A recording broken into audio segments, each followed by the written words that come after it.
அனைத்து அரசு அலுவலர்கள், ஆசிரியர்கள் மற்றும் உள்ளாட்சி பயனாளிகள் சங்கங்களின் கூட்டமைப்பு சார்பில் 10 அம்ச கோரிக்கைகளை வலியுறுத்தி கண்டன ஆர்ப்பாட்டம் நடைபெற்றது.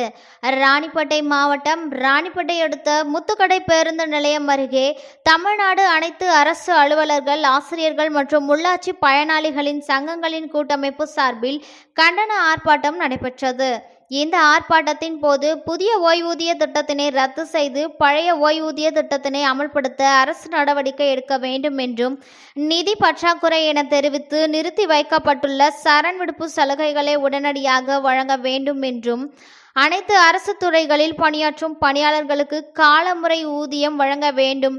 மேலும் அரசு துறைகளில் தினக்கூலி மற்றும் பகுதி நேர பணியாளர்களாக பணியாற்றுபவர்களை நிரந்தர பணியாளர்களாக நியமிக்க வேண்டும் என்றும், அனைத்து அரசு அலுவலர்கள் மற்றும் ஆசிரியர்களுக்கு உயர்கல்விக்கான ஊக்க ஊதியம் வழங்க வேண்டும் என்பன உள்ளிட்ட 10 அம்ச கோரிக்கைகளை வலியுறுத்தி கண்டன ஆர்ப்பாட்டம் நடைபெற்றது.